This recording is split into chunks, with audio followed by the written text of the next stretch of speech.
Bienvenue à la Cité des Vainqueurs par la foi, également connue sous le nom Église CVF. Notre vision repose sur 1 Jean 5,4 dans les Écritures qui dit que « Tout ce qui est né de Dieu triomphe du monde, et la victoire qui triomphe du monde, c'est notre foi. » Consacré au Seigneur. C'est pourquoi nous prêchons la parole de foi qui transforme le chrétien en vainqueur. Le pasteur Emmanuel Diko Ngwama, enseignant et spécialiste de la parole de foi, est en charge de ce ministère qu'il a fondé en 2014 sur l'instruction du Seigneur. Bien-aimé dans le Seigneur, bonjour. Je suis dans la joie. Ok, nous sommes dans la présence du Seigneur et nous continuons notre série d'enseignements sur ma destinée, mon étoile. Nous sommes en train de parler de la notion du choix. Pour faire des choix, il faut avoir une vision. La vision soutenue par la directive. Et pour faire des choix, il faut savoir comment Dieu parle. Et comment Dieu parle, on a commencé à parler sur les rêves. Et on parlait sur les rêves, pourquoi? Parce que ces éléments-là nous permettent de faire des choix clairs et précis pour rentrer dans notre destinée. Est-ce que l'Église est toujours avec moi? Donc un rapide rappel, ce que nous avons vu la semaine dernière, c'était que les rêves, c'est le langage de l'esprit. L'homme est d'abord esprit. Donc c'est une âme, il habite dans un corps. Dans ces temps-là, nous dit le livre de Joël, le Seigneur dit, je répandrai mon esprit sur toute chair. Vos fils et vos filles prophétiseront.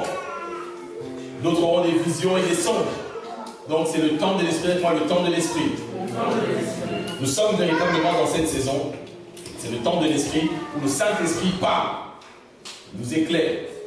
Et les rêves, c'est principalement ce langage-là. Amen, amen. Donc on a vu qu'il existait plusieurs sortes de rêves.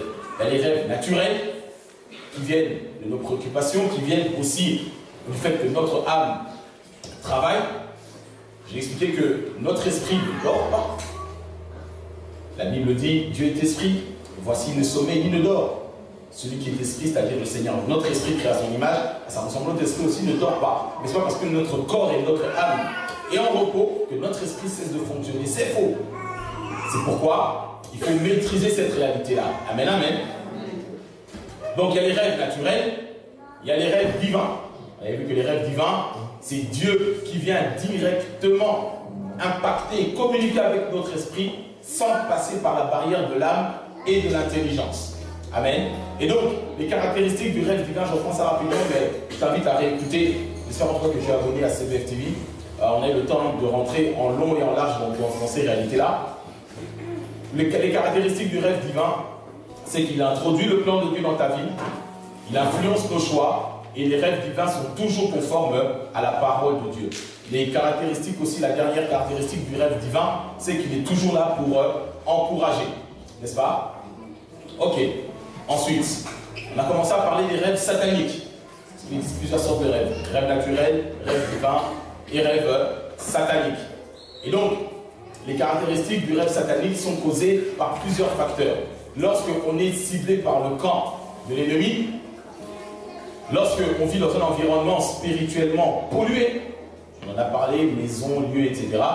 Lorsqu'on est sous oppression satanique, démoniaque, par la sorcellerie, et lorsqu'on mène une vie de péché ou de compromis, l'ennemi a un droit légal par rapport à cela. Amen, amen. Mais je t'invite encore à réécouter ce qu'on a vu la semaine passée, parce qu'on est rentré dans les détails avec plusieurs versets. Le Seigneur nous parle par des rêves et par des visions. Mais on est en train de parler des rêves sataniques. Bien aimé, il faut comprendre ceci. Tu ne peux pas te permettre en tant qu'enfant de Dieu de négliger les rêves. J'ai dit que tout être humain rêve. Chrétien, païen, tout le monde. Parce que Dieu nous a créés pareil, on est esprit. Donc c'est une âme, on habite dans un corps. Et maintenant, il faut savoir interpréter ces rêves. J'ai dit que Dieu a oint les pasteurs, les hommes de Dieu qui ont l'interprétation des rêves, discernement des esprits, pour pouvoir faire la distinction. Tout rêve n'est pas forcément un rêve de Dieu. Et tout rêve bizarre n'est pas forcément un rêve satanique. Ça peut être aussi un rêve naturel. Tu es dans un environnement de stress. C'est pas forcément cela. Mais pour nous les chrétiens, enfants de Dieu, sont des choses qu'on ne peut pas se permettre d'être léger là-dessus. Est-ce que l'église peut donner encore à boire? Amen. Maintenant, les rêves sataniques sont une réalité, surtout pour nous les chrétiens. On n'est pas paranoïaque, comme je dis toujours, on n'est pas parano, mais on ne néglige rien. Que tu sois pasteur, évêque, bishop, archibishop, diacre, leader, service, responsable ou autre, à un moment ou à un autre, le diable cherchera toujours à t'attaquer dans les domaines des rêves. Pourquoi? Parce que dès que tu es atteint dans l'esprit, l'âme est affectée et le corps suit. Est-ce qu'on comprend? Donc à un moment donné, il y a des batailles. Il faut savoir distinguer cela. Pourquoi je prends le temps d'insister sur ces choses-là? Bien-aimés, parents, vous devez scanner, parler à vos enfants. Parce que comme ils sont là, ce sont des âmes qui ont une importance capitale pour le Seigneur. L'âme d'un enfant qui a 3 ans, 4 ans, même dans l'église, elle est considérée, cette âme est considérée comme membre de l'église. C'est-à-dire que les oppressions que cet enfant subit ont tout autant, comment je dirais, c'est tout autant intense que l'oppression qu'un adulte peut subir, Un enfant, même s'il a 2 ans, 3 ans, peut être sujet à des cauchemars, à des visitations nocturnes. Et moi, en tant que pasteur, parce que souvent quand on compte les membres dans une église, les gens comptent des adultes, mais les enfants sont tout aussi importants. Parce que leur âme, c'est la même chose. Lorsque je rentre au combat spirituel pour m'interposer, que ce soit un enfant ou un adulte, l'intensité du combat est le même. Est-ce qu'on me suit toujours? Donc, parlez à vos enfants pour savoir quels sont les rêves qu'ils font des fois. Un enfant vient te voir et te dit, j'ai rêvé, j'ai fait un cauchemar. Ne néglige pas. Ne néglige pas. C'est trop important. Le but du diable, c'est d'accoutumer nos enfants au surnaturel. J'ai fini par ça la dernière fois. Par des dessins animés, par des mangas bizarres, par des séries où on voit des monstres apparaître. Tu dis, mais... Et quand ces réalités-là leur apparaissent en rêve, en vision, voire même en réel, les enfants n'ont plus peur parce qu'ils sont habitués à les voir. Est-ce qu'on me suit? Et donc l'ennemi atteint directement leur âme et leur esprit pour pouvoir commencer directement à semer. La Bible parle de terreur nocturne. Lorsque ton enfant a peur de dormir seul, ce n'est pas forcément parce que c'est un enfant. Il faut analyser. Est-ce que tu as prié pour l'atmosphère de la chambre? L'onction d'huile? La Sainte Seine? Ces réalités-là, est-ce que tu as fait ce check-in-là? Et si l'enfant continue toujours à avoir des cauchemars et des choses, appelle les hommes de Dieu. Maintenant, quelles sont les conséquences des rêves sataniques sur la vie des chrétiens? Il y en a plusieurs, la liste un petit peu longue, mais j'en ai pris quelques-unes que nous on voit souvent dans nos communautés, nous qui faisons des cures d'âme et des délivrances et toutes ces choses-là, pour que les enfants de Dieu puissent être avertis. La Bible dit que mon peuple meurt parce qu'il manque quoi? Connaissance. Amen, amen. Une des conséquences les plus fréquentes que l'on voit lorsque les enfants de Dieu, les chrétiens, sont sujets à des rêves sataniques et qu'on néglige parce qu'il y a des églises, des dénominations qui te disent mais non mais ça c'est rien, c'est juste le stress, tu vas voir un petit, ça va aller. Non, non, non, non, non, non. Les réalités, le monde spirituel est plus réel que le monde dans lequel nous vivons. Est-ce que l'église comprend ça? Une des premières caractéristiques, c'est les limitations. Dis quoi, limitation? Les limitations. Le but des rêves sataniques, c'est de te détourner ou bloquer, stopper ta destinée. Lorsque tu rêves avec une certaine régularité ou périodicité, tu rêves que tu te retrouves toujours dans la maison de ton enfance, en Guadeloupe, en Martinique ou en Afrique. Oui, tu peux rêver une fois de temps en temps en passant. Mais si c'est assez récurrent, c'est un signe que ta destinée est quelque part détournée ou enchaînée. Là où tu es passé, ça veut dire que là où tu es passé, il y a une porte, un point de contact spirituel qui fait que ton esprit, ta destinée est quelque part bloquée là-bas. Et cela doit être traité spirituellement. Alors, ce n'est pas simplement toujours en Afrique, en Haïti, ou que tu es là-bas. Ça peut être l'école maternelle où tu étais. Parce que, je l'ai expliqué la semaine dernière, si c'était un terrain, un lieu consacré, et que tous les enfants qui passent par là, on a fait des sacrifices, et que quelque part leur étoile reste bloquée là-bas, oui, ton esprit part en image. Je vous ai expliqué, vous vous souvenez de la boucle de la destinée, que la Bible est un livre d'images, et Dieu a destiné à créer l'homme pour fonctionner par l'image. Et quand l'esprit parle, il parle par image. Ce sont des réalités spirituelles auxquelles tu dois être averti et alerte. Est-ce que l'Église me comprend toujours? Et quand ces rêves-là reviennent 3 fois, 4 fois, 5 fois dans l'année, tu rêves que tu te retrouves dans le village de ton père, de ton grand-père, il y a un problème. Je connaissais un serviteur de Dieu. À un moment donné, il traversait des périodes vraiment difficiles. Son ministère était compliqué, ses affaires étaient compliquées. Et un jour, il s'est réveillé pour prier, il a commencé à dormir et le Seigneur vient le visiter en rêve. Il lui a montré une image, une vision. On parlera des visions aujourd'hui, ne vous inquiétez pas. Il y a une différence entre rêve et vision. Et c'est plutôt un rêve pour être précis. Et dans ce rêve-là, il voit son père, il voit la famille de son père, et quelqu'un se met debout et lui dit, toi, ta vraie place, c'est là-bas au village. Et pourtant, il vit en Europe, il voyage, il va en Afrique, il a un ministère. Et il voit, on lui dit, toi, ta vraie place, c'est là-bas. Non seulement ça, il dit, le membre de la famille de son père, il lui dit, on a placé quelque chose dans ta vie pour que tu sois toujours prisonnier, addict à un certain type de péché. Et ce type de péché-là, on le retrouve dans la famille de son père. Et c'est quand Dieu lui a montré ça, dans le rêve qu'il a interprété, on a parlé aux hommes de Dieu, on a pu prier pour lui. À partir de là, cette addiction est tombée et sa vie a changé. Est-ce qu'on me suit?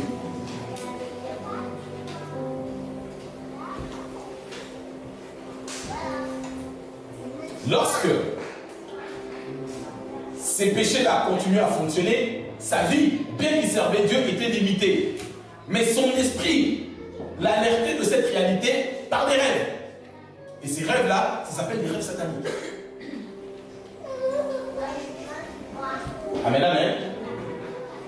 Donc, ce sont des choses qu'on ne peut pas se permettre de négliger. Est-ce que l'Église est toujours avec moi?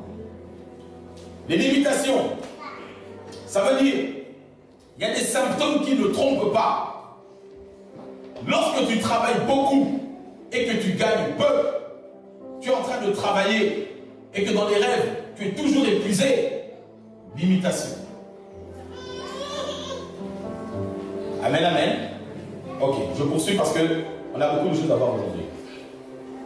Une autre conséquence des rêves sataniques, c'est la transmission de la sorcellerie. Oui, on peut te transmettre la sorcellerie par des rêves continus. Lorsque tu rêves que tu es en train de manger avec des gens, tu es toujours à table avec les mêmes personnes, et que tu es en train de manger en continu, méfie-toi. Lorsque j'ai donné l'exemple la semaine dernière avec mon neveu, tu dors la nuit et tu vois que ton esprit est en train de sortir, tu es en train de voyager, tu vas des fois en Amérique du Sud, des fois en Afrique, des fois en... Méfie-toi, dans ces rêves-là, on est en train de te transmettre la sorcellerie. Viens à l'église, on va te délivrer.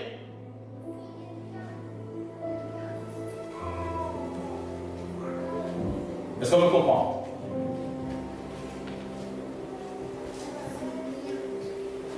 Trop d'enfants de Dieu souffrent de ces réalités-là, mais ils ne prennent pas le temps d'en parler. Mon but, ce n'est pas d'exposer toutes ces réalités-là. Je pique quelques points pour que vous puissiez comprendre. Le reste, le Seigneur nous permettra d'aller en détail là-dessus une autre fois. Mais je veux comprendre que c'est important de pouvoir expliquer ça au peuple de Dieu. Donc, quand tu rêves souvent des lieux de ton enfance, de l'école ou des trucs que tu es... Limitation. Lorsque tu rêves souvent des personnes de ta famille qui sont mortes, mais qui reviennent souvent dans tes rêves. Limitation. Est-ce qu'on me comprend? Rien à voir avec les morts. Ceux qui sont morts sont morts, mais s'ils reviennent souvent dans tes rêves, limitation. il ne t'apporte rien de bon. Ah, j'aimais beaucoup tonton Alphonse. Non, il est mort, tonton Alphonse.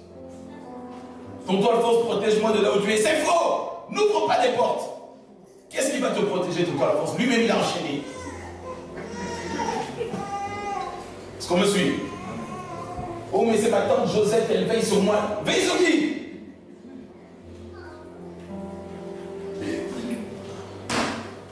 Il y a quoi l'imitation? Donc, manger régulièrement dans des rêves, avec des gens que tu connais, des gens que tu ne connais pas. Méfie-toi. Transmission de la sorcellerie. Ce sont des conséquences des rêves sataniques. Ton enfant dit, je rêve souvent, je suis avec mon professeur, et on part souvent goûter. Il y a goûter et goûter. C'est pas innocent. Tu ne sais pas quel est l'état d'âme des professeurs, des moniteurs. Et je ne parle même pas du monde hospitalier. Alléluia.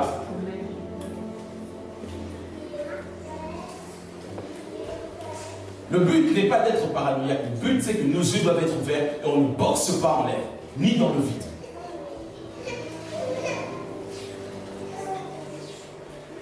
Une autre conséquence des rêves sataniques dans la vie des enfants de Dieu, des chrétiens, c'est qu'ils nous poussent à faire des mauvais choix. Le but de la sorcellerie, c'est la manipulation de ta pensée pour te faire prendre de mauvaises décisions. Comment? Quand tu dors. Le frère Guy Albert était gentil, il est bien, il est tout bien comme il faut, mais un matin tu te réveilles, tu dis non, c'est plus Guy Albert, je ne peux plus le sentir. Méfie-toi. Comme dans le monde, on dit quelle mouche t'a piqué? Oui, il y a une mouche qui t'a piqué. Check, analyse. Comme on a vu avec la vie de Joseph, l'ange du Seigneur est venu lui dire, épouse Marie. Tu crois que Satan n'est pas capable de faire la même chose? Est-ce qu'on se comprend, Église? Parce que la Bible dit que Satan se déguise en ange de lumière. Mais quand toi, tu n'as pas une vie spirituelle stable, l'ange de lumière peut bien te berner par l'envoûtement de la sorcellerie dans tes rêves. J'ai rêvé, Guy Albert, il semblait gentil, mais je l'ai vu avec des marmites. Il est sorcier, Marie-Albertine. Non! Méfie-toi. Est-ce que l'Église me comprend toujours? Nous devons faire attention à ces réalités-là. Et une dernière conséquence, il y en a plusieurs, mais j'ai dit, j'ai piqué quelques points pour réveiller et alerter les enfants de Dieu. Nous devons faire attention à cela.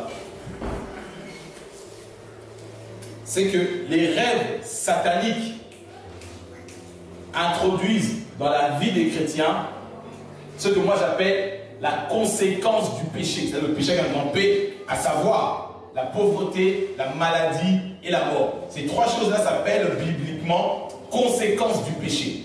Et lorsque tu négliges les rêves, j'ai toujours dit à mes enfants, dès que tu fais un rêve bizarre, viens me voir. Non seulement pour que j'interprète et que je prie pour toi. Je dis, même quand tu seras marié, tu rêves, viens me voir, j'ai toujours l'onction. Avec la barbe blanche et les cheveux si j'en ai encore. Amen. C'est trop important, tu ne peux pas négliger. En tant que parent, Dieu t'a donné l'autorité de prier sur tes enfants. Ils font des rêves bizarres. Ils sont sujets à ces rêves-là, même s'ils ne vous le disent pas, ils le sont. Est-ce qu'on me suit? Et donc, conséquence du péché, la pauvreté, la maladie, la mort, la conséquence du péché est souvent introduite dans les rêves sataniques par les maris de nuit et les femmes de nuit. C'est-à-dire, lorsque tu rêves que tu t'accouples avec une personne dans ton rêve, ça doit te tilter. Ce n'est pas de Dieu. De te dire, oui, mais c'est normal que dans ton rêve, tu puisses avoir des pensées, des envies. Non, Dieu n'a pas créé cet acte-là pour que ça se fasse en esprit. Non, à chaque fois que ça arrive, sache que c'est une oppression satanique et démoniaque. Tu dois maudire cela au nom de Jésus. Tu te réveilles, tu prends la Sainte Seine. Tu viens, tu demandes à ton pasteur de prier pour toi. Tu ne peux pas. Parce que lorsque tu négliges cela et que ça devient récurrent, ça augmente en intensité, ça introduit dans ta vie pauvreté, maladie, mort, séparation, guerre, divorce dans les foyers. Est-ce que l'Église me comprend?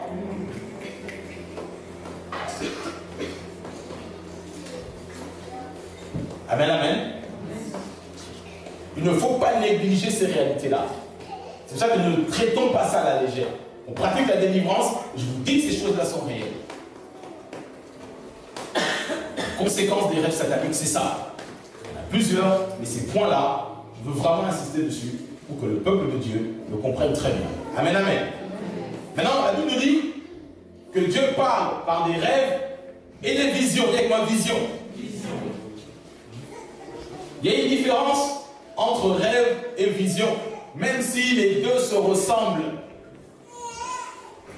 Mais la différence principale entre rêve et vision, c'est que le rêve arrive obligatoirement quand tu dors. D'autres ont des rêves quand ils dorment même à l'église pendant que je prêche. C'est pas de Dieu. Quand ça on prêche, toi tu dors, tu as des visions là en rêve. Je dis ceci. Le rêve se caractérise par le fait qu'il n'arrive que quand tu dors, mais pas pour la vision. Définition technique de la vision, c'est quoi? La vision, c'est ce que Dieu montre de manière surnaturelle à l'esprit de l'homme ou à l'intelligence, donc à l'âme de l'homme, ou au corps physique de l'homme. En d'autres termes, la vision est tridimensionnelle. C'est ce que Dieu te montre d'une manière naturelle à ton esprit, à ton âme ou à ton corps. C'est-à-dire que la vision peut affecter directement ton esprit. Dieu peut te montrer une vision directement sur ton esprit. Il peut te montrer une vision qui affecte directement ton âme. Et il peut te montrer une vision qui affecte directement ton corps. C'est biblique. Il y a tellement d'exemples, sinon on ne finira jamais. Mais lorsque Dieu parle à Ézéchiel, dans le livre d'Ézéchiel, c'est une vision qui affecte et qui impacte directement l'esprit d'Ézéchiel. Est-ce qu'on me suit? Parce qu'une vision peut se passer aussi pendant que tu dors. Une vision, tu peux l'avoir pendant que tu as les yeux ouverts. Une vision, tu peux l'avoir pendant que tu parles avec quelqu'un. Elle peut être instantanée, parce que comme c'est dans le domaine de l'esprit ne fonctionne pas avec le temps chronos. Le livre d'Apocalypse, c'est le récit d'une vision que Jean a eu les yeux ouverts. Il dit, j'étais sur l'île de Patmos, il dit, j'étais en esprit, et Dieu m'a saisi. Et il a vu tout le livre d'Apocalypse. Le livre d'Apocalypse, ce n'est pas un rêve, c'est une vision. Ça va jusque-là, l'église? Pourquoi les visions sont tellement importantes? Parce que dans les temps de la fin, où nous sommes aujourd'hui, Dieu nous parle principalement à nous qui avons l'Esprit de Dieu par des visions et qui doit être capable de distinguer quand est-ce que c'est une vision, quand est-ce que c'est un rêve. Je dis que le rêve, il arrive obligatoirement pendant que tu dors. Tu peux dormir le jour, comme tu peux dormir la nuit, on est bien d'accord. Mais la vision, elle peut impacter ton esprit, comme Ézéchiel, comme Jean sur l'île de Patmos. Elle peut impacter directement, Dieu peut s'adresser par la vision directement à ton âme, comme il a fait pour Daniel. Lorsque Daniel parle des événements des temps de la fin, ou de certains mystères qui sont dans le livre de Daniel, Dieu parle à Daniel par une vision qui impacte directement l'âme, l'intellect, l'intelligence de Daniel. Est-ce qu'on me suit toujours très bien? Lorsque Daniel parle des révélations des semaines, des événements qui sont eschatologiques, c'est-à-dire qu'il parle un peu des temps de la fin, Dieu parle à l'âme, à l'intellect, à l'intelligence de Daniel. Mais une vision, Dieu peut directement, par la vision, interpeller ton monde naturel, physique, c'est-à-dire ce que ton corps peut voir, toucher, comme Moïse sur le buisson ardent, sur la montagne avec le buisson ardent. Jusque là, ça va, on voit la différence? C'est bon, Église? Et je dis ceci, nous devons demander au Seigneur de nous parler par les visions. Pourquoi? Parce que c'est le langage du temps de la fin. Les visions sont beaucoup plus complètes que les rêves. Les visions peuvent arriver n'importe quand, directement esprit, âme ou corps. Et bien même, il y a des visions qu'on voit dans la Bible, on verra ici, qui affectent l'esprit, l'âme et le corps en même temps. Le rêve, c'est compliqué que le rêve affecte ton esprit, l'âme et ton corps. Ça peut arriver, mais c'est très rare. Tout ça pour dire comment Dieu parle, sur quelle base nous faisons nos choix, sur quels critères, à partir de quelle sélection, pour aller où? Amen, amen, Église. Et donc, qu'est-ce qui caractérise une vision? On a vu la définition. C'est que la vision biblique, elle va toujours dans le sens de la parole de Dieu. Quand Dieu te parle dans une vision, ce n'est jamais pour te pousser à pécher, ni pour l'impudicité, ni pour le vol ou le mensonge ou autre. Non, elle est toujours caractérisée par la pureté, la vérité, la parole de Dieu. Elle a toujours un but didactique, c'est-à-dire ça t'apprend les choses de Dieu. La vision peut te parler des événements passés, des événements aussi futurs. Je vous ai dit que le monde spirituel ne fonctionne pas avec une montre comme nous, le montre Chronos. Souvent, lorsqu'on fait des délivrances, lorsque l'on fait des cures d'âme, le Saint-Esprit réveille des visions dans la vie des brebis pour certains événements que le diable, parce qu'il y a des esprits qui sont destinés à voler les rêves et les souvenirs. J'en ai parlé la semaine passée, n'est-ce pas? Ça, je vous dis que les visions sont très importantes pour nous aujourd'hui. Beaucoup. Amen, amen, Église. Et c'est étonnant de voir dans le Nouveau Testament, dans la Nouvelle Alliance, combien Dieu parle par des visions. Vous devez désirer ces choses-là. Mon Seigneur, parle-moi. J'ai besoin de te connaître, de t'expérimenter par des visions. Et la Bible dit, invoque-moi et je te... On va rester dans la version seconde 21, sœur Isabelle. Genèse 46, versets 2 à 3. Genèse, chapitre 46, versets 2 à 3. Dieu parla à Israël dans une vision pendant la nuit. Donc à Jacob. Amen. Remarquez ici, Dieu lui parle dans une vision pendant quoi? La nuit. D'autres diront, mais c'est forcément un rêve. Non.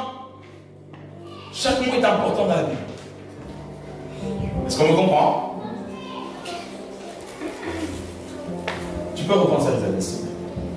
Dieu parla à Israël dans une vision pendant la nuit. Il dit, Jacob, Jacob. Israël répondit, me voici. Dieu dit, je suis Dieu, le Dieu de ton père.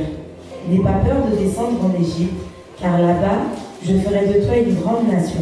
On voit ici que la vision sert à donner la direction. N'est-ce pas, l'Église? Dieu utilise les visions et il se manifeste à toi très clairement. Et tu remarqueras que quand Dieu t'appelle, son appel est clair et précis. Je dis ceci, si Dieu utilise cette arme-là, sache que Satan aussi l'utilise. Je veux mettre en garde le peuple de Dieu. Si tu entends des voix et qu'on t'appelle chez toi, ne réponds pas. Est-ce qu'on me suit? Lorsque tu entends qu'on appelle ton nom et que ça commence à faire palpiter ton cœur, Dieu ne fait pas peur aux gens.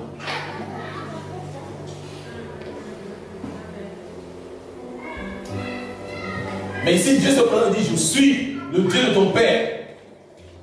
Dieu d'Abraham, d'Isaac et de Jacob. C'est pour ça que quand Dieu a appelé Samuel, Samuel pensait que c'était son père spirituel. Il ne pensait pas que c'était la voix de Dark Vador qui résonne dans ta maison. Si tu entends le souffle de Dark Vador et qu'on t'appelle, ne réponds pas. Tu maudis ça au nom de Jésus. Est-ce qu'on me suit?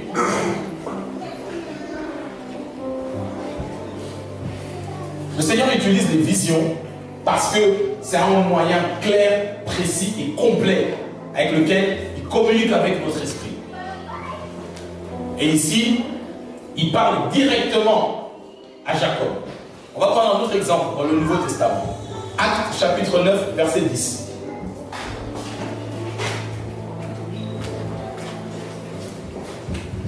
Or, il y avait à Damas un disciple du nom d'Ananias.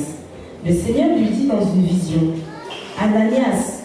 Il répondit, « Me voici, Seigneur. » Pourquoi j'aime les visions? Parce que souvent les visions sont beaucoup plus précises que les rêves. 90% des chrétiens ont des rêves. 10% à peine ont des visions. Souvent, pasteur, j'ai rêvé, mais je ne comprends pas trop. Je ne sais pas si c'était mon oncle José ou mon oncle Gontran. Non, tu sais, ça c'est des rêves. Mais dans une vision, c'est toujours précis. Est-ce qu'on me comprend? Et ici, Ananias il prie, Dieu lui apparaît dans une vision, il dit, Ananias, Ananias, écoute, je te parle.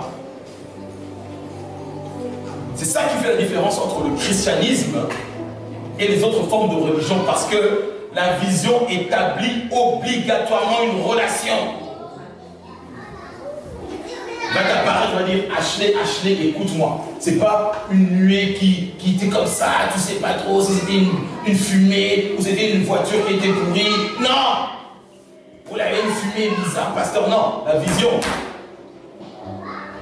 Il va te dire, Ashley, lève-toi, va, tu prends la rue des Cerisiers, tu vas arriver là. C'est comme ça que Jésus a parlé ici à Ananias. Il dit, tu vas aller dans telle ville, dans la 3e rue, tu tournes à gauche, tu sonnes au numéro 9, tu vas voir tel monsieur. Ce genre de précision, on les a, mais c'est très rare de les avoir dans des rêves. On les a, plus c'est précis, plus c'est des visions.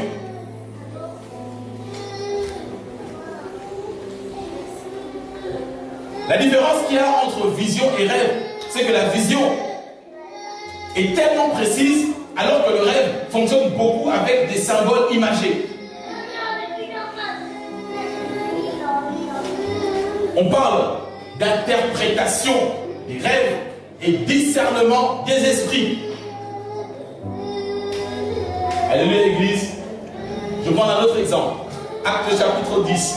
On reste sur second 21 aujourd'hui. Versets 3 à 6.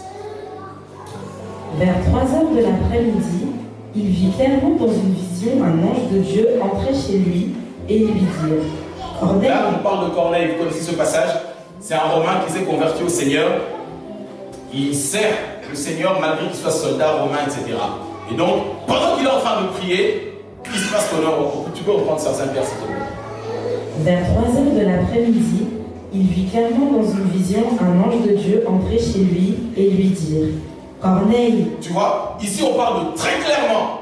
Et à chaque fois que tu rentres en interaction avec quelqu'un dans une vision, soit la personne se présente ou la personne t'interpelle directement. C'est pas j'ai vu un mouton avec des ailes en train de voler, ça me représente la vision plus précise. Est-ce qu'on comprend? C'est bon toujours jusque-là?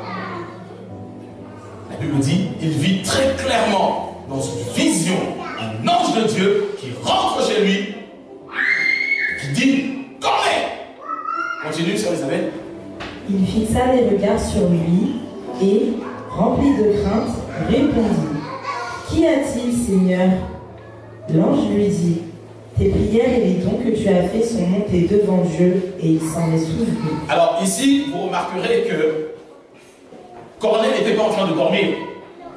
Il était en train de prier. Celui qui a un rêve pendant qu'il est en train de prier, ça veut dire qu'il dort. N'est-ce pas?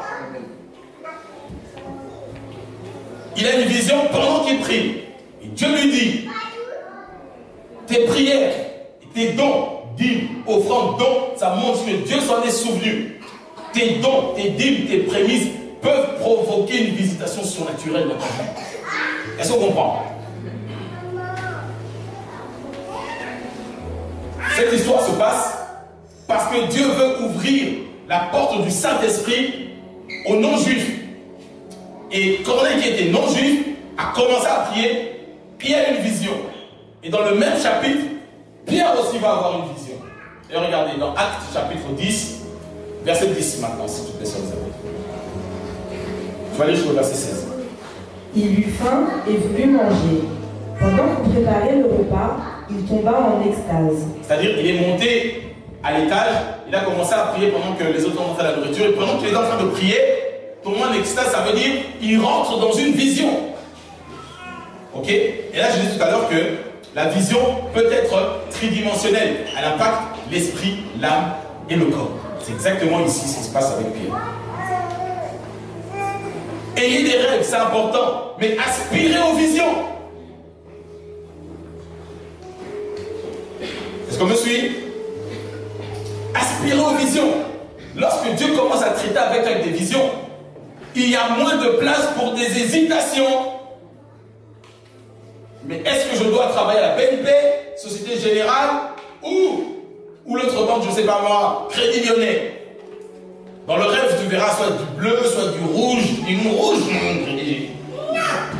Dans la vision, tu diras, prends le RER, descends à Châtelet, tu tournes ici, tu arrives là, rue des Cerisiers, numéro 2, sonne, dépose ton CV. Tu comprends pourquoi nous, les chrétiens, on est souvent encore dans les rêves? Parce que j'ai rêvé quelqu'un qui sortait dans le métro. Oui, mais c'est où? C'est à Cergy? C'est à la Gare du Nord? Et là, ils font l'interprétation. Mais la vision est rarement floue. Ça peut arriver. Mais c'est rare. On doit aspirer à ces choses-là parce que c'est le temps de l'esprit. C'est ça qui va faire la force de l'Église. Des gens qui se lèvent et qui ont des visions claires. Bah, j'ai rêvé, j'ai vu la sœur Albertine, elle portait un habit bizarre, ça veut dire qu'elle est peut-être dans des choses mystiques. 90% de ce que nous on rapporte en tant que pasteur, j'ai rêvé de la sœur Isabelle. Tu sais, elle avait maintenant les cheveux rouges et violets, pasteur. J'ai dit oui, c'est une nouvelle teinte. Ça ne veut pas dire qu'elle est de la sorcellerie. Est-ce qu'on comprend? C'est ça qui crée des problèmes dans nos églises. Quand elle se rêve un bon matin, elle a peut-être mangé un bon jonjo bien lourd à 23 h, elle dort. Et puis elle dit, ouais, j'ai rêvé la soeur Isabelle. Au début du rêve, elle avait des cheveux rouges, pasteur. Et après, à la fin du rêve, vers 3 h du matin, ses cheveux devenus bleus. Je dis, arrête de manger tard le soir. On va pas commencer à dire, Isabelle, viens, délivrance. Vraiment. Vous rigolez, mais vous savez que c'est vrai. C'est pour ça qu'on parle d'interprétation des rêves. Tu es fâché avec le frère Marvin parce qu'il t'a pas dit joyeux anniversaire. 3 jours après, le Seigneur, pasteur, j'ai rêvé du frère Marvin. Il était dans une voiture noire. J'ai dit oui, il a une nouvelle voiture. Non, mais tu sais, c'est bizarre, non? Est-ce que l'Église me comprend? Aspirons aux visions. Aux visions. Et donc, ici, Pierre a eu faim, sœur Isabelle. Il eut faim et voulut manger. Pendant qu'on préparait le repas, il tomba en extase. Il vit le ciel ouvert et un objet ressemblant à une grande nappe attachée aux 4 coins qui descendait et s'abaissait vers la terre. À l'intérieur se trouvaient tous les quadrupèdes et reptiles de la terre ainsi que les oiseaux du ciel. Une voix lui dit, « Lève-toi, Pierre, tue et mange. » Mais Pierre dit, « Certainement pas, Seigneur, car je n'ai jamais rien mangé de souillé ni d'impur. » À nouveau, pour la 2e fois, la voix lui parla, « Ce que Dieu a déclaré pur, toi, tu ne le considères pas comme impur. » Cela se produisit 3 fois, Et, aussitôt après, l'objet disparut dans le ciel. Amen. Et donc tu verras que si tu poursuis le rêve, si tu poursuis dans le même texte, dans cette vision, Dieu dira à Pierre, il y a 3 hommes qui arrivent. Dès qu'ils sonnent, suis-les, vous allez aller quelque part. Dis encore avec moi, précision. Précision. Nous devons aspirer aux visions, parce que les visions sont tellement précises. Et dans la Nouvelle Alliance, Dieu parle beaucoup, je ne néglige ni ne méprise les rêves. Qu'on se comprenne très bien. Le Seigneur les utilise beaucoup, on a vu ça la semaine passée. Et le Seigneur l'utilise encore aujourd'hui. Mais je veux que tu puisses monter encore de niveau et aspirer à des réalités supérieures. Est-ce que l'Église me comprend? Regardez, Actes chapitre 16, verset 9. Je reste beaucoup dans Actes parce que c'est le début du ministère de l'Église. Pendant la nuit, Paul eut une vision. Un Macédonien lui apparut et le supplia. Passe en Macédoine, secours-nous. Voilà. Il a une vision claire pour qu'il aille en Macédoine pour apporter la parole. Ce n'était pas flou, ce n'était pas au petit bonheur la chance. D'accord avec moi, précision.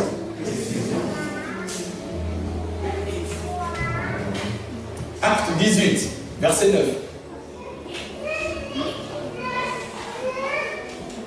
Le Seigneur dit à Paul dans une vision pendant la nuit, n'aie pas peur, mais parle et ne te tais pas.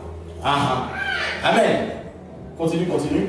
Car je suis moi-même avec toi, et personne ne s'attaquera à toi pour te faire du mal. Voyez ici, Dieu encourage Paul dans une vision pendant la nuit. Il fait la distinction. Il dit, ne t'arrête pas. Continue à parler. Moi-même, je suis avec toi. Et quand tu commences à expérimenter le Seigneur comme ça, ta foi devient forte parce qu'elle se repose sur la parole révélée de Dieu, de l'Esprit de Dieu, directement à ton esprit. Est-ce que l'Église me comprend? Amen, amen. Acte 23, verset 11.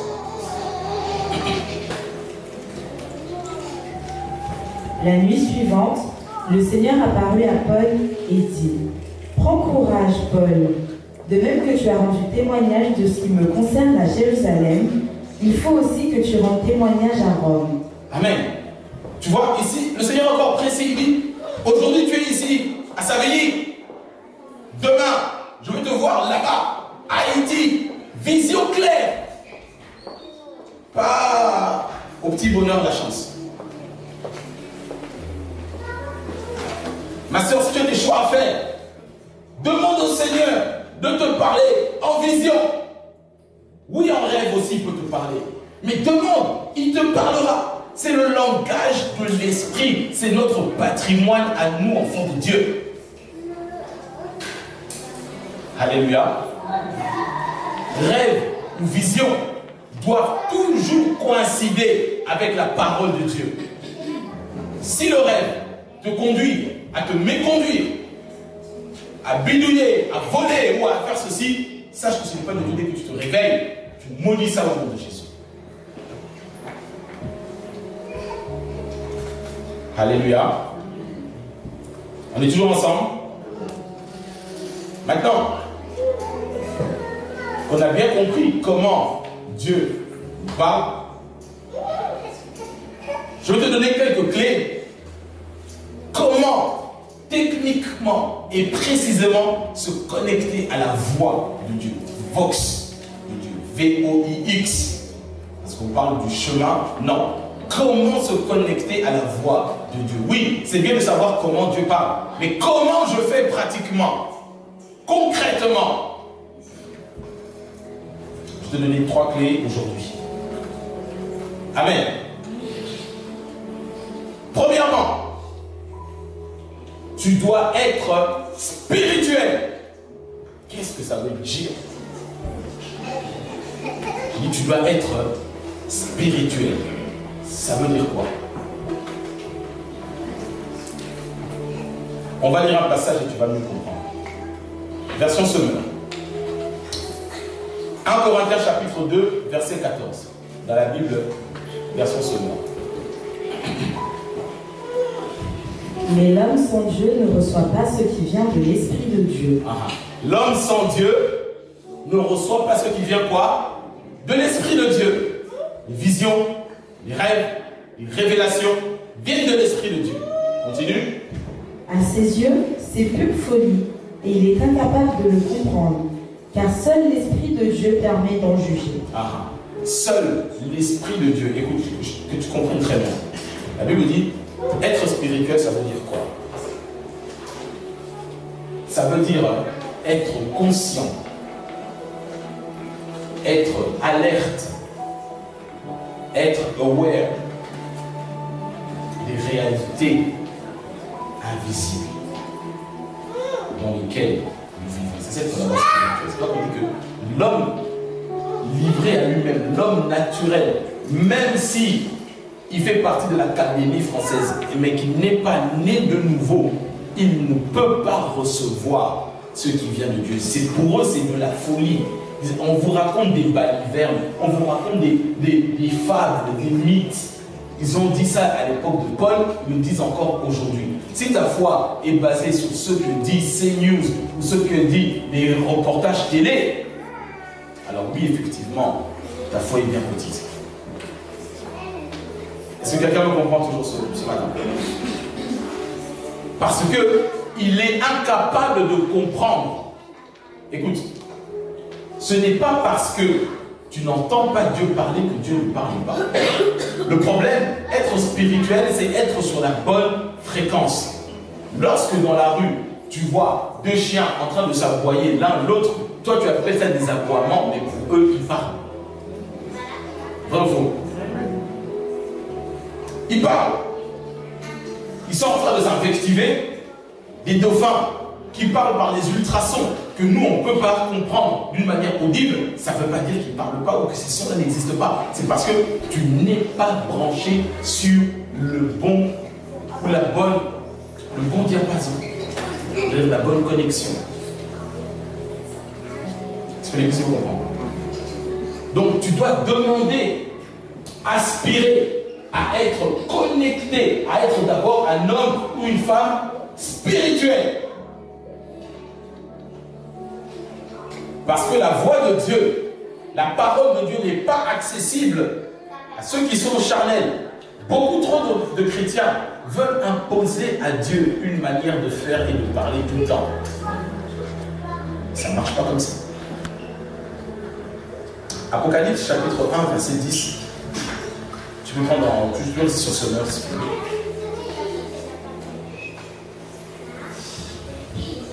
Le jour du Seigneur, l'Esprit de Dieu se saisit de moi, et j'entendis derrière moi une voix forte, pareille au son d'une trompette. Ça, c'est l'entrée.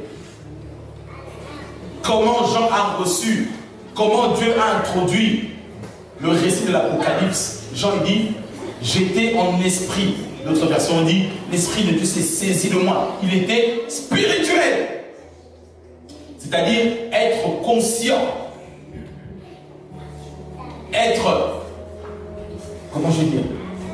Oui, conscient du monde spirituel dans lequel nous vivons. C'est d'abord la première chose, être conscient et savoir que le monde spirituel existe. Être spirituel. Deuxième chose, comment se connecter à la voix de Dieu? C'est marcher selon l'esprit. Marcher selon l'esprit et être spirituel, c'est pas la même chose.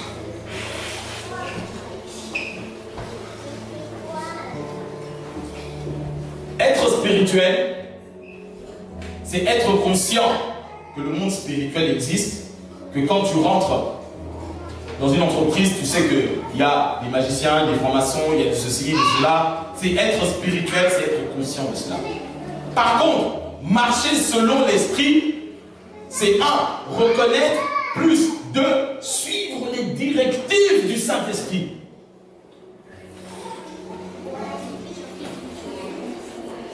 Ça ne sert à rien d'être spirituel si tu ne marches pas selon l'esprit. Parce que quand tu es conscient et que tu es spirituel, le Seigneur te donnera toujours des directives.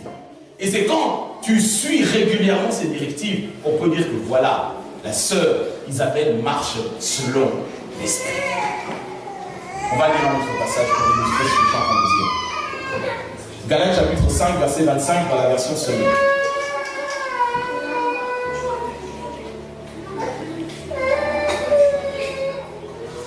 Puisque l'esprit est la source de notre vie, laissons-le aussi diriger notre conduite. Puisque le Saint-Esprit est la source. Je n'ai pas dit le centre. La source, le centre, c'est dans l'âme. Mais puisque l'esprit, le Saint-Esprit dans ton esprit, la source de ta vie, laisse-le aussi diriger ta conduite. Et la conduite, c'est au niveau de l'âme. Puisque c'est tes émotions, c'est ta volonté, c'est ta réflexion. N'est-ce pas? Amen, amen, Église. Jusque-là, ça va?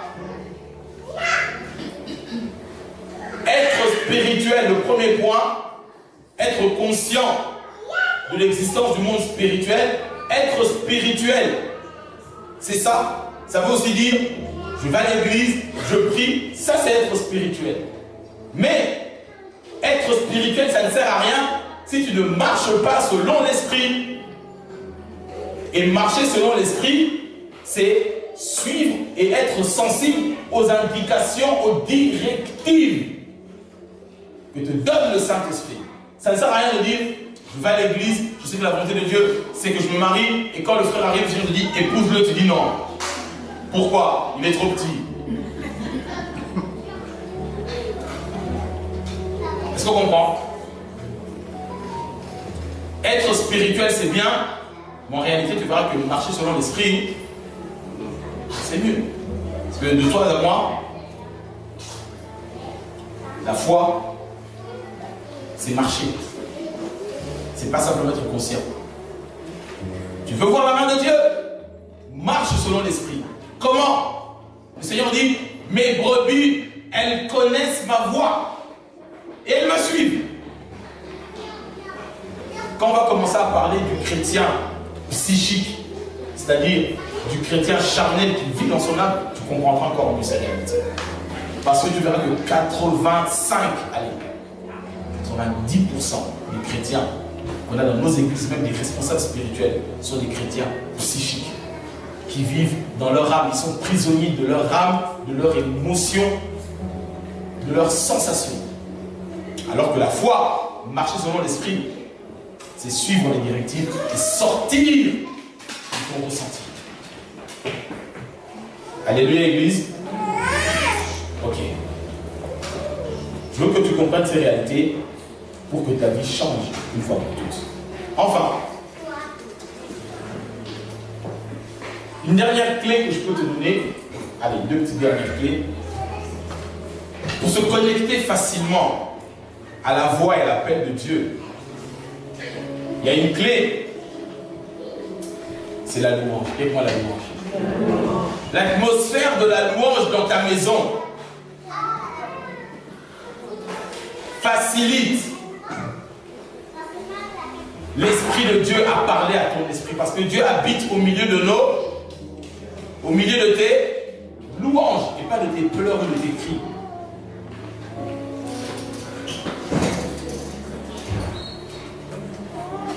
Alléluia. Au plus tu es triste, c'est pas ça qui va attirer le Seigneur. Entretiens une atmosphère propice. Il y a ce fameux passage avec le prophète Élisée dans le deuxième livre de Rois, chapitre 3, versets 15 à 16. 2 Rois, chapitre 3, versets 15 à 16. Maintenant, amenez-moi un joueur de harpe. Ici, ils sont dans une situation de guerre. Et ils ne savent pas dans quelle direction Dieu va les conduire. L'homme de Dieu, Élisée, il dit, amenez-moi des musiciens. On va rentrer dans l'adoration, dans la louange plutôt. Et à partir de là, Dieu va nous parler. Est-ce qu'on me suit? Dis avec moi, atmosphère. Dieu travaille toujours dans une atmosphère. Ce que la chorale fait ici, ce que les musiciens font, lorsqu'on commence nos cultes, pourquoi on commence nos cultes par des temps de louange et d'adoration? Parce que on travaille l'atmosphère. S'il n'y a pas d'atmosphère, il n'y a pas de manifestation. Est-ce qu'on comprend mieux? L'atmosphère. si c'est des atmosphères de séries télé, de musique mondaine, de Francky Vincent, Kassav et Zouk Machine, je te garantis une chose, Jésus te parlera pas. Et Francky Vincent t'apparaîtra. Est-ce qu'on me comprend? Il y a quoi? Atmosphère. Continue, chère Isabelle. Verset 15. Maintenant, amenez-moi un joueur de harpe. Quand le harpiste se mit à jouer, l'Éternel se saisit d'Élisée, qui dit: Voici ce que déclare l'Éternel. Creusez beaucoup de fosses dans le lit desséché de ce torrent. Voilà. L'esprit de l'Éternel se saisit de l'esprit d'Élisée. C'est à ce moment-là qu'il reçoit des directives. On est en train de parler des choix et des directives de comment Dieu parle. Être spirituel, ça veut dire en réalité c'est quoi? Être chrétien, né de nouveau, tu vas à l'église, tu écoutes la parole. Mais marcher selon l'esprit, c'est mieux. Obéir aux directives et savoir comment et quand Dieu nous parle. En plus de cela, travaille l'atmosphère. Quelle atmosphère? La louange. La louange, l'adoration, ce sont des réalités qui nous permettent de rentrer vraiment dans la présence de Dieu. Et dernière clé, c'est la quatrième. Sois un homme ou une femme qui a une vie de jeûne et de prière. Dis-moi, jeûner et prier. C'est la quatrième et dernière clé pour pouvoir se connecter facilement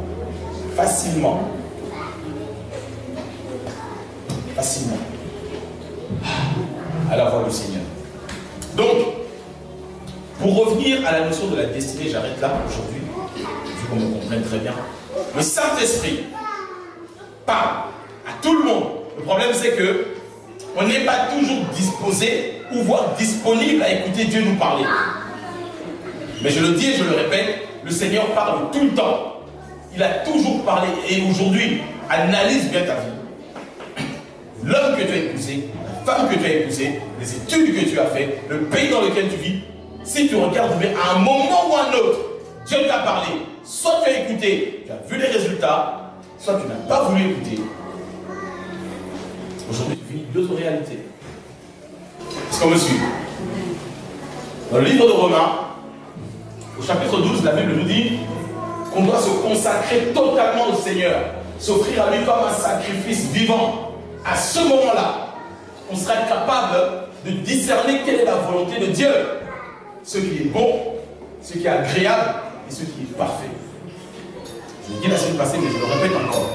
Pour beaucoup trop de chrétiens, on n'arrive pas à faire la différence entre ce qui est bon, ce qui est agréable et ce qui est parfait. Tu sais que tu as un âge de te marier. C'est bon ou c'est pas bon? C'est bon. Mais maintenant, la personne que tu vas choisir, ton mariage, il est dans le bon, il est dans l'agréable ou il est dans le parfait? Mais les trois restent dans la volonté de Dieu. Alléluia. Je suis chrétien, je dois aller à l'église. C'est bon. Je dois servir Dieu. C'est agréable au Seigneur. Mais ce qui est parfait, c'est dans le bon couloir. Est-ce qu'on me comprend? Je dois acheter une maison, c'est bien. Tu achètes une grande maison, c'est agréable.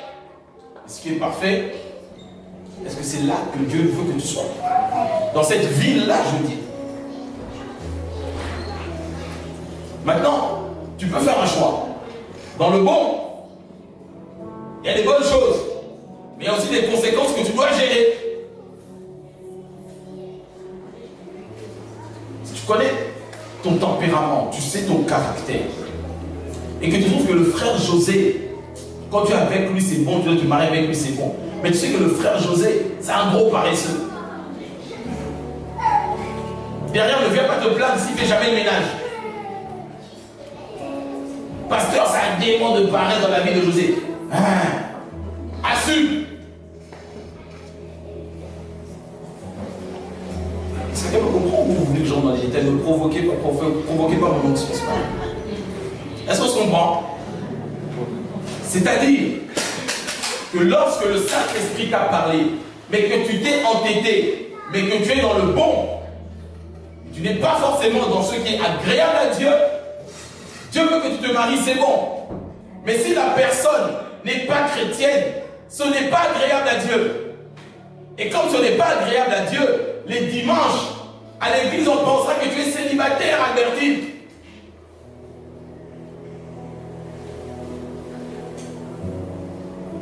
Est-ce qu'on me suit? C'est bon ou pas? Oui, c'est bon. Il n'est pas bon que l'homme soit seul. D'accord. Tu te maries avec Josette. Mais si Josette te dit, moi je ne fais jamais la cuisine, donc ne viens pas te plaindre que tout ton argent passe au restaurant où tu manges tous les jours chez ta maman. C'est bon ou pas? C'est bon. Mais est-ce que c'est agréable? Parfait. On n'en parle même pas. Tout ça, c'est un problème de choix et de direction et de directive. Je te garantis que Dieu parle tout le temps. Tu t'assois, tu réfléchis sur ta situation, tu te dis, Dieu parle tantôt d'une manière, tantôt d'une autre. Beaucoup trop de chrétiens ne savent pas faire la distinction entre ce qui est bon, ce qui est agréable et ce qui est parfait. Mais l'Éternel est tellement bon que si tu te repens, je ne dis pas de chasser Albertine. Albertine peut faire la cuisine, pasteur, je la chasse. C'est bon, mais c'est pas agréable. Frère, tu t'es engagé là jusqu'au bout. Il y a des normes. Est-ce qu'on me comprend? L'Église doit grandir en maturité dans ces réalités-là. C'est ça qui nous permettra de gagner en puissance et de grandir rapidement. Trop d'enfantillage nous garde prisonniers de nos émotions, des incertitudes. Est-ce que c'est ça, c'est pas ça? J'ai rêvé, au début, il était comme ça, dans le rêve, il était blanc et il est fini bleu. J'ai besoin de précision. Est-ce que l'Église me comprend? Aspirer au surnaturel de Dieu. Est-ce qu'on peut acclamer le roi des rois?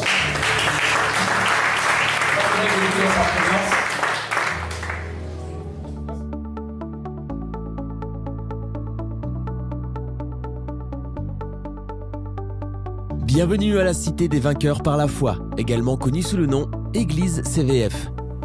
Notre vision repose sur 1 Jean 5,4 dans les Écritures qui dit que tout ce qui est né de Dieu triomphe du monde, et la victoire qui triomphe du monde, c'est notre foi. Consacré au Seigneur. C'est pourquoi nous prêchons la parole de foi qui transforme le chrétien en vainqueur. Le pasteur Emmanuel Diko Ngbama, enseignant et spécialiste de la parole de foi, est en charge de ce ministère qu'il a fondé en 2014 sur l'instruction du Seigneur. Bien-aimés dans le Seigneur, bonjour.